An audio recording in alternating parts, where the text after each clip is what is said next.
What's up, everyone? Welcome back to Grab Your Torch with Caleb and Joel. We're here to recap episode 4 of Survivor 48. And this one was a banger, like the whole entire episode. I don't know. I have a hard time thinking of episodes that have been better in recent memory. But what do you think about the episode? Definitely a banger. This is one where you kind of get everything. You get the tribe swap with like probably the most optimal tribe swap for like viewing pleasure we could have asked for. Where most tribes are split, there's people with advantages at the right places, and we get a crazy vote out and a pretty engaging challenge. I mean, this was overall just like one of like Survivor firing at all cylinders, so I couldn't be more happy with it. Right. I feel like it's a perfect time to talk about Survivor being at 90 minutes, or the last few seasons since 45. It's just really hit a stride lately. 45 was a great start to that. And then we got a crazy one with 46. We got a very solid 47, and this one's already shaping to be a great season, which has been really fun to watch. And then these three tribes that we get from the swap were definitely interesting, and we could break down like who's on which tribe. Like the New Orange Tribe has got Bianca, Say, Cedric, Chrissy, and Mitch. I was wondering if you wanted to talk about them first. Yeah, I would love to. This one's a very interesting tribe, where it's kind of like a lot of ways, a lot of the stragglers. You get like Chrissy, you also get Say and Cedric, and you see that there's a lot of like very different dynamics going on. And I think Bianca is playing it well, acting confident like she has a vote and everything. But, I think she's in a pretty rough spot, especially if aligning with Say here. I think Mitch and Chrissy will eventually stick together, but I don't know. I don't really. We didn't get to see it too much of them. We got to see Mitch make a bond with Cedric about their stutter, which I think was a very cool scene. And I think like if I had to choose like one person to be the Gabler of the season, it would be Cedric. He's always shown in a positive light in a scene where like he's obviously not a great player. Like he's not Right. good. We see him like connect with Mitch. We see him that like even though he made the wrong move, probably by keeping Say that like everyone was still like crying. Like it's really not really the fact that he did that. It was more the fact that he blindsided her before. Right. And it was just, I don't know. I think it's possible, but overall, this tribe is like, I don't think the winner's coming from it besides Mitch. We don't, I don't really know how I feel about Chrissy getting all this editing all of a sudden, but what do you think? I don't know. I feel like they might be in trouble this next week, just because I feel like they're a little bit undersized, and I really feel like we have like a pretty big narrative about Cedric versus Say. But the weird thing about it is that Cedric thinks Say is with him, but Hmm. Say is not with him, and is actually actively planning against him, and has already come out and said that to Bianca, at least on the tribe, which was an interesting scene. She was like, you kind of see what you feel about him, and then come back to me instead of Instead like of, actively just like saying yes to whatever. So that was a little interesting to me that she was. I mean, every time that she's so forthright, I'm so surprised. Like I'm like, why would you just say that? But you know, it Say's worked. personality is like that, and I think the players just kind of have to move around that, and you know, it's working so far for her. She's was able to convince Cedric to keep her last week, and so I feel like there's a really interesting 2-2 split, and with Cedric maybe being able to be pulled in by Mitch and Chrissy. I'm curious to see what kind of goes on from here. I feel like Mitch is probably in the best spot on this tribe, um, Yeah. and I'm not sure like where everyone else falls, but I'm really curious to see if that's the tribe to go home next week. But we can only predict so much, and I really thought that this green tribe was so safe, but somehow they lost, and so we could talk about them next. We had got Shaheen, Joe, Thomas, Kyle, and Camilla, and I was just before this week, I was able to figure out what tribes were going to be on, like what swap tribes were going to be on which team, and I was like, there's no way this team is going home. Um, and when predicting that, it was kind of hard to see like a world where they would go home. But we got to this pyramid puzzle, and they just completely flopped, and we're not able to complete it.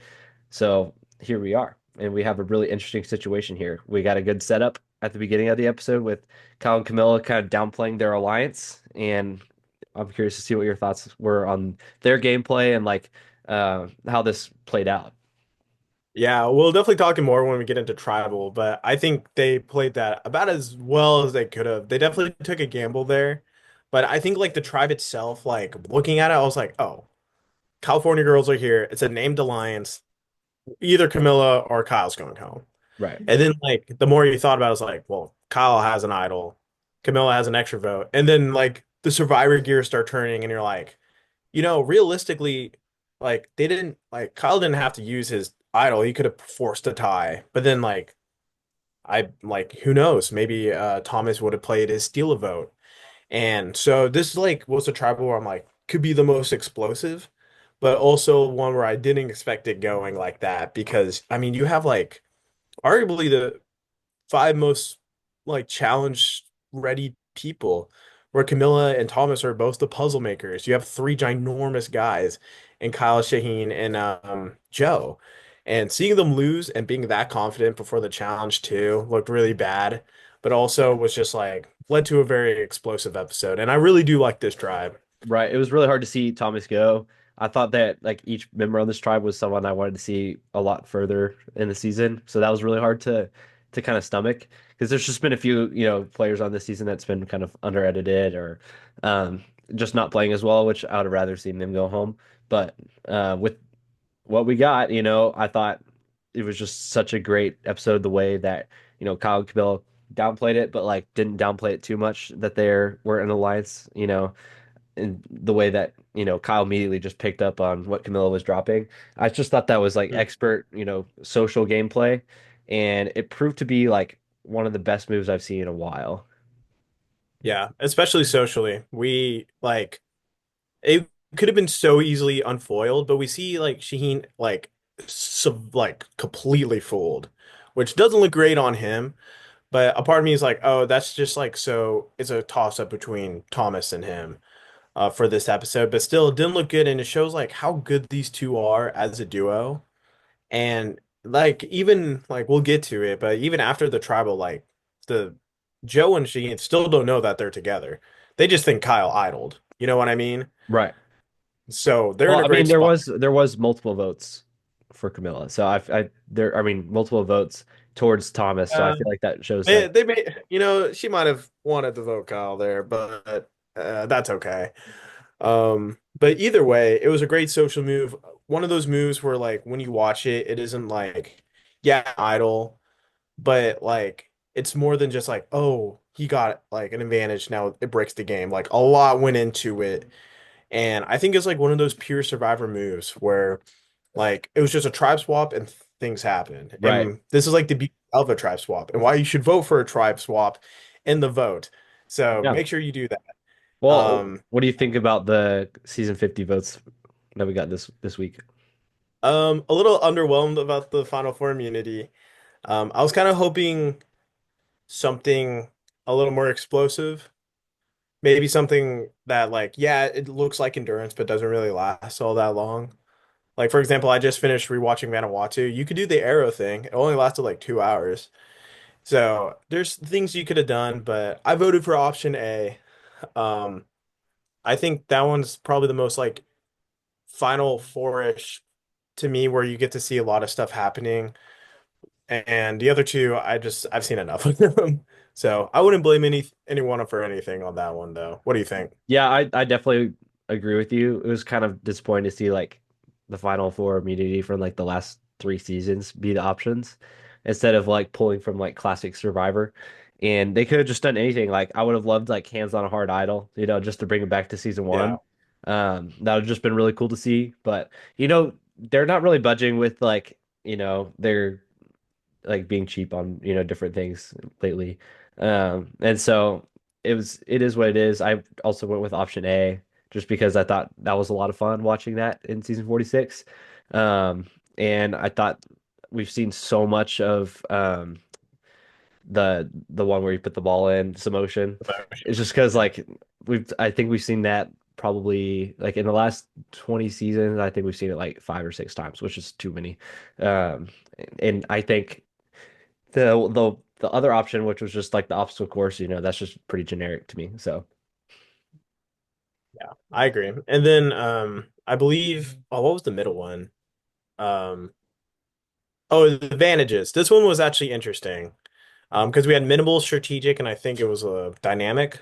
Yeah, well, they're not defined. That's the problem. Like who knows what minimal I means? don't, yeah, they gave like a little description, but I don't really know what that meant. I went with strategic because I don't think having no advantages is a good thing because like we see like you need idols at the very least. And I think like putting different advantages in spices up the game where I think like if you put too much in it, you're gonna see like people Erica reversing time, which is just like crazy. Right. So I think there should be a balance, and which is why I went with strategic, but I don't really blame anyone for any of those choices since they're so unclear. I'd blame it for dynamic because I feel like that's a little too far.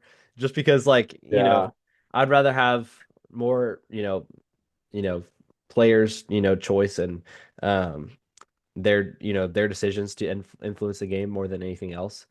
And I think I went with minimal, just because there's no way they're going to get rid of idols. There's no way that like they're going to take out some of these twisted advantages and stuff that have been around for a while. And so I just went with minimal just because like we'll probably keep the staple like items. It will probably go back to like what it was like in the 20s and 30s. Like there's no way like we're going to get like you know not bare bones except for idols with that, just because of how you know much that advantages and idols have been impactful lately. But I can see why I feel like it'll end up being strategic just because it was like the middle option, and I don't think anyone's gonna go like crazy for dynamic or crazy for minimal. Although like I've seen like with the like Survivor community, most people are going for minimal just because most people are not like huge fans of like the all the idols and advantages that have been kind of been crazy in the new era. We've had so many different ones, and they've just been clogging up the game a little bit. Like, I don't want to see another dice roll, impact someone's game. So, please like, it's no. just stuff like that. Kind of what turned me off Yeah, to like dynamic. 100%. And then the last one is, I believe, Tribe Swap, Yeah, which like I voted yes. if you couldn't tell from this episode alone, they want you to choose Tribe Swap. Um, like it just shakes up the game in so many ways. Some of the best seasons of all time had a Tribe Swap. Um, for example, Cagayan or Dave vs. Goliath, both incredible seasons that had a Tribe Swap. So I think it's a great idea. The only time I wouldn't say it's a good idea is Heroes versus Villains, and that's because this theme was so set in stone that you didn't need one. Right. So that's my thoughts. Yeah, I'd agree with you. I think especially for 50, like since we're having such a big pool of players, from so many different seasons, like it if having a tribe swap means that you have more players, interacting with each other from different seasons, I think that's a good thing overall. That's what I'm I for. agree. Yeah, but let's get to the last tribe. Yeah, let's do it. The Purple Tribe, Star, Eva, Mary, Charity, and David. So David with a bunch of girls. Yeah, David's Angels. I think this tribe is like Eva. I think Eva being in this spot is super interesting. Where like she immediately attaches to David. David like attaches back. She kind of has her Joe in this situation, and I'm curious to see if like that connection eventually like leads Joe and like David to like working together. But outside of that, Eva immediately throws Star under the bus. And everyone's like, okay. Mary's like, okay. Um, and we get to see a lot of the dynamics of this tribe. And what do you think is the most interesting dynamic to you? I think for me, it's that, Charity thinks that she could pull in David and do whatever she wants with him. And I just feel like Charity does not have a big like social grasp on the game right now, and that was kind of apparent, especially this week. She was, Mhm. on the bottom the entire time on Orange. I'm sure she had no idea that was the case. And then going into the tribe swap, she thinks that she has David in her pocket, which she doesn't, as David, could like had his confessional about. And so I really think this will come down to Star versus Eva. And I do think that Eva will come out on top, mostly just because of the edit. And like Star has been kind of invisible lately a little bit. And then she still has not been able to find her idol. And it's episode 5 next week, and who knows if we'll get like a flashback scene to her finding it or what. But like she still hasn't been able to put the pieces together to get That'd be it. cool. And I think with Star being so open about everything, it's really hard for her to. I mean, it's really easy for everyone else to maneuver around her and her idol. And so I think she's in a lot of trouble. I agree. And I think just like in general, Star is like in a really tough spot to begin with. Immediately getting thrown under the bus, not having a vote, not having an idol, everyone knowing about it as well. I think she's good as gone for a lot of things because Mary's obviously just gonna like go with whoever's not her. And I think this is maybe a good chance for Mary. I think Mary might be on a course for a zero vote finalist. She's kind of starting to get that edit of like, she's kind of moving along and she hit the shot in the dark and all this stuff, but it's also like she's trying to get up, but she hasn't exactly got there yet. Where now we see Eva and David being the ones up there. And we get to see David again talk about his girlfriend needing the $1 million, where David's a really big contender for me right now in this game, which is cool to see someone like as big and jacked as him.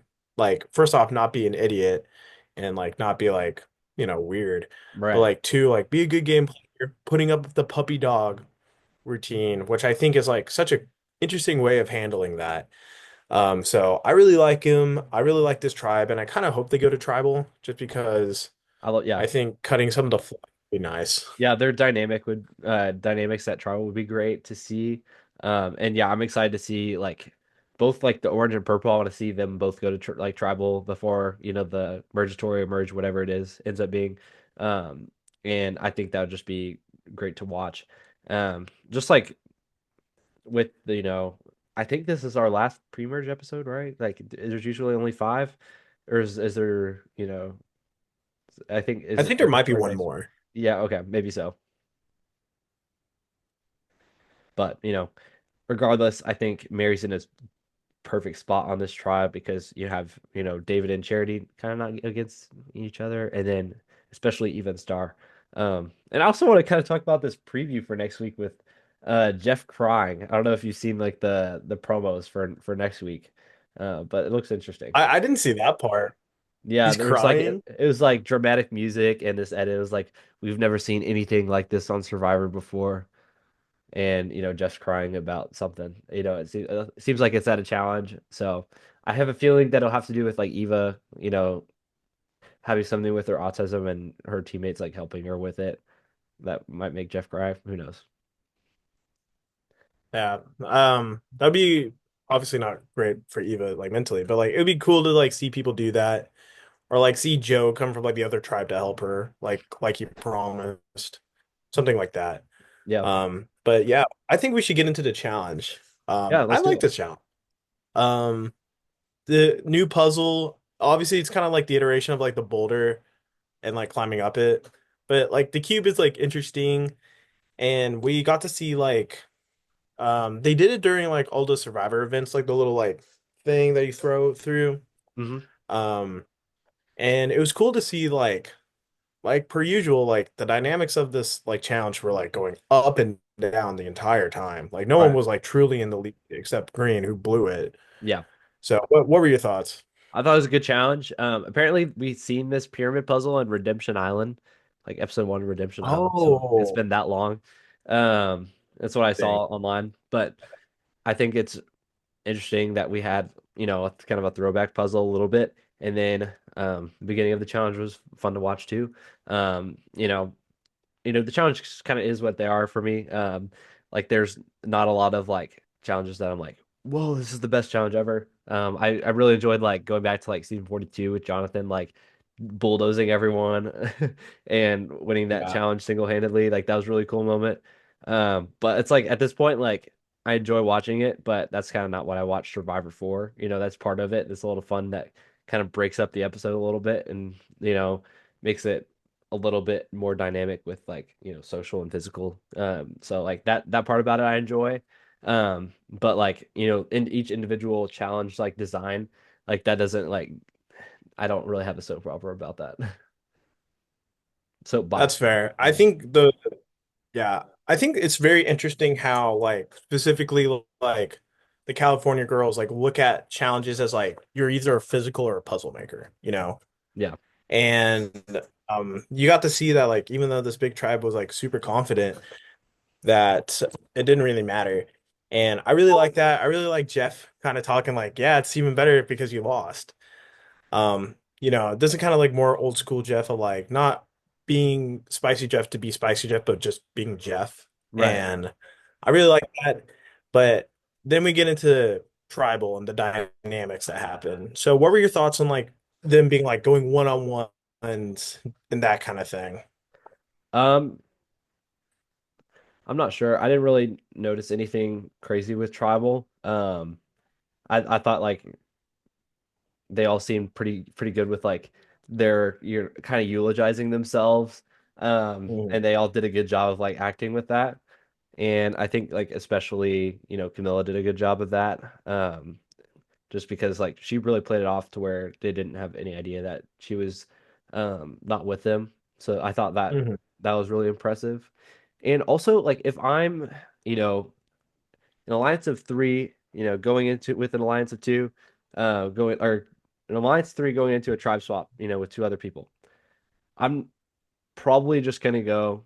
We're gonna make a decision together, and I'm not gonna include one of them, no matter if they're from the same tribe or not, because you know you have no way of proving whether or not they talk to each other and are aligned. If the three of them just said, we're going to do this, and we could also talk a little bit about Thomas's steal vote and not being upfront with that, and how that affected it too, because with that knowledge being there, it could have helped them be able to have more power to do something about this vote too. But like them pulling in Camilla and having Camilla be there while they're searching Kyle's bag, like that was such a pivotal moment of the episode, just because like, Camilla stayed stone cold and, didn't really react to anything. But that also gave her the knowledge that they're for sure voting for Kyle. Like there's no way that they're voting for Mhm. her at that point.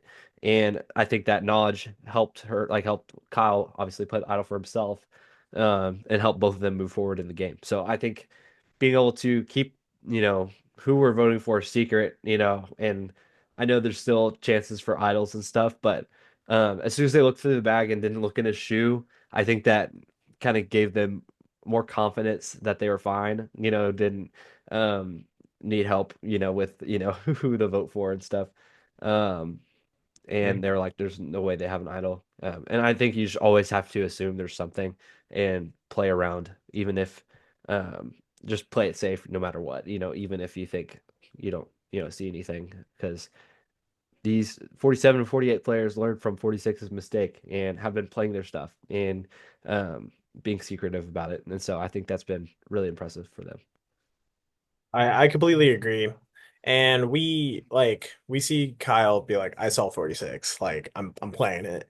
I think he Kyle also did a really great job this episode. Like Camilla, I think did the best, but like Kyle picking up on it, playing the idol, getting the extra vote from Camilla just in case like she goes home, was all super impressive. I think his eulogy was really good as well. Um, and so I think like Kyle's been playing a very good game for like the most part. And um I would say that what the most impressive thing to me is that for I think they win no matter what. I think Thomas, for example, stealing Camilla's vote and forcing a split, they had an extra vote. They could have done a 3-2-2. Like I think in every way Thomas was gone, which really sucks because Thomas is such a great character and we'll eventually talk about him. But I think this tribal really shows like how good Survivor can be without too much like craziness around it. You know what I mean? Like a dice roll, for instance. Yeah. I prefer this tribal than to like a dice roll. Yeah, and like as chaotic as last week was, I'd prefer this, this week over that way, like every day of the week. Just because, you know, I like Survivor in its purest form. I like when the players have agency, and are able to choose whether or not they want to do things in the game. I think Survivor having all the options out there is unique and makes it more dynamic, which I appreciate. Mhm. But forcing players, to risk their vote which is like their most important asset, that they have that they can usually rely on every week, and having them, force them to risk it, I think that just loses a lot of the agency and what makes Survivor interesting. It's like, who's gonna write whose name on what on parchment, each week. I think that's what really decides, you know, how a season goes. And with less and less people getting to vote and have their say, I think that just makes it, less dynamic and more static, and we get more randomness and luck involved in Survivor. And I'm more of a fan of like, tools being at, the player's use, like this idol that they're able to um have the secret alliance and um, convince the people in charge that that they're a sitting duck, when in fact that they have this idol and are able to take them out to advance themselves in the game. And so I think that's just such a really interesting part of Survivor, and I don't ever think that idols should leave. I'm not like a Survivor purist in that way at all, because they provide so many cool moments. And Jeff came out and said recently, it's like, think of like 5 moments. Like, how do any of them have, you know, a moment without an advantage or an idol being used? It's like, there's several really great moments that don't have idol or advantages involved, but there's still a couple that do, and those ones are interesting. And I don't think that it should just be all or nothing. We should have a good balance. And I always say balance, and that's really hard to define. But that's what I enjoy most about Survivor, is just like a balance in the game. With the different tools that Survivor as a TV show brings into the game, versus the players having agency and getting to decide week to week what they want to do. I think that's the most interesting part about Survivor. We have Liz melting down, over not getting Applebee's. Like that's one of the best moments of recent Survivor. Not like, and that has nothing to do with an idol or advantage. And that was all have to do with like, the social dynamics of the game and how two players interacted. And I think as long as you bring in a new cast of, 18 to 20 people every season, we have something new that happens, and something that's, we have a different season outcome every single season, just because of there's a different group of players. Even if you played the same 20 players in the same season over and over again, you get a different result each time, because, that's just not how, Survivor works. It's not a static game. It's so fluid, and we have, so many different um like outcomes, and different ways that a game can go. I think that's just what makes it interesting to me. I completely agree with all that. I couldn't agree more, in fact. I think we got to see today like the fluidity of the game, where if you asked me like the week before, like I'd assume these five people could be the final five. Like that's the beauty of Survivor. These are five really great players, and one of them has to go home, even though there's people that we obviously know aren't as good as them. And I think like getting into Thomas, I think his vote out was like such a unique moment where it wasn't like one of those like, fourth person voted out. It was like somber, like everyone's like you see Shaheen just like absolutely lose it. Joe's upset. The other two are like, "Oh my gosh, we actually pulled it off." And Thomas like being like, "Give me a hug." Like I think Thomas is such a great pre-merge character, probably one of the best ever. I think his only real mistake was like lying about the journey, which like I don't even blame him for lying about the journey. Where like this was really one of the few circumstances where that didn't benefit him. And I think he's a great player. I mean, here's the thing. He was my winner pick. I love him so much. Should not be on 50. Should be returning though. Like Yeah. if there was a fans versus favorites, if there anything else, like Thomas should be on it. And I really hope that this like kind of opens up the game some more. I think this kind of ruins Bianca's chances. Bianca's like in such a tough spot, but Yeah. I like Bianca and she's doing some good work. But overall, Thomas, my goat, love you, dude. Such a great personality for Survivor. I think in a different world, you probably go on to go very far. Right. And I think he was a great character as well. He definitely deserves to come back. I agreed, like not for 50. And I hope like Jeff and the other producers realize, like, in casting for 50, how hard of the time that they're having right now. And I'm guessing that everyone that they call, or at least most people, are really excited about the prospect of returning. And there's a lot of really sad people that are getting cut right now. Hmm. And so I think in doing that, I hope they realize like we need to do a few more returning seasons. We can't make it this sparse anymore. Having 9 seasons that'll end up being, without any returnees at all. I mean, if you count, unless you count Bruce, like that's just a huge stretch. There's so many different players to pull from. We haven't had a real like returning season. I mean, winners at war is all winners. So if you go back to, game changers or, edge of extinction, that was only like four. It was a captain season. But, looking at all those, different players that we have not had the opportunity to see come play again, I think that is hopefully is what makes them realize maybe we should do like two every 10 seasons or three, at least this like in the 50s do like a few more. Um and I also liked like in the 20s, them playing around with like returning seasons, with captains and like, fans versus favorites, different ways of doing it. I'd love to see it them find new ways, to incorporate, returning players because that's always an interesting dynamic to me, at least. I know a lot of one way or the other just gets to be a lot. And I think we've seen that with so many newbie casts lately. It's just like, oh my gosh, I just want to see some of these favorite players come back and play again. And that's how you get more legends of the show. You can't keep pulling from Boston Rob and Tony and Suri and Sandra and Parvati. Like eventually you got to create some new legends like Kelly Wentworth. She just got playing, fans or second chances, and that kind of cemented her as a legend in Survivor. And so once we have more, returning players, there's more opportunities for these new era players that have played once and these, like 30 season players that have also played once to be able to submit themselves as, legends in Survivor. And I think that's a really interesting prospect that we can see post 50. Um, and hopefully that includes Thomas as well, just to get back to that point. Yeah. But like looking to next week, what do you have for your main predictions? Next week, since we don't really know if it's mergatory or I'm on the side of thinking it's not gonna be a merge. So in that case, I do think David's tribe is gonna go to tribal.